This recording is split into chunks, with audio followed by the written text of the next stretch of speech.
The Little Gildmaster. Once upon a time when Brahmadatta was reigning in Benares in Kashi, the Bodhisattva was born into a guildmaster's family. While he was growing up, he became a guildmaster, being called Gildmaster Little. A wise and clever man was he, with a keen eye for signs and omens. One day on his way to wait upon the king, he came on a dead mouse lying on the road, and, taking note of the position of the stars at that moment, he said, "Any decent young fellow with his wits about him has only to pick that mouse up, and he might start a business and keep a wife." His words were overheard by a young man of a good family but reduced circumstances, who said to himself, "That's a man who has always got a reason for what he says." And accordingly, he picked up the mouse, which he sold for a farthing at a tavern for their cat. With the farthing, he got molasses and took drinking water in a water pot. Coming on flower gatherers returning from the forest, he gave each a tiny quantity of the molasses and ladled the water out to them. Each of them gave him a handful of flowers, with the proceeds of which, the next day, he came back again to the flower grounds provided with more molasses and a pot of water. That day the flower gatherers, before they went, gave him flowering plants with half the flowers left on them, and thus, in a little while he obtained 8 pennies.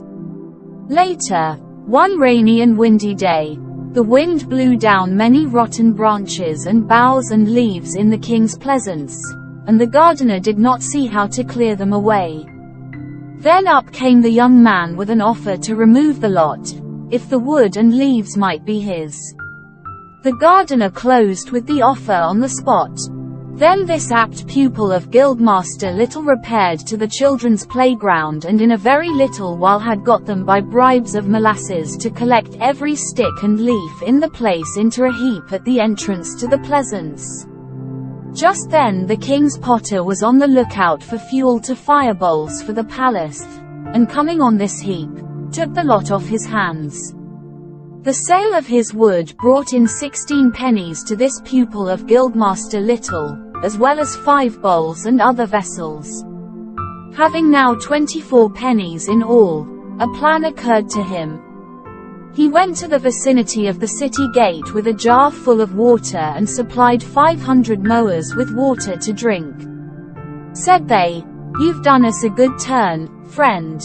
What can we do for you?" "Oh, I'll tell you when I want your aid," said he. And as he went about, he struck up an intimacy with a land trader and a sea trader. Said the former to him, "Tomorrow there will come to town a horse dealer with 500 horses to sell."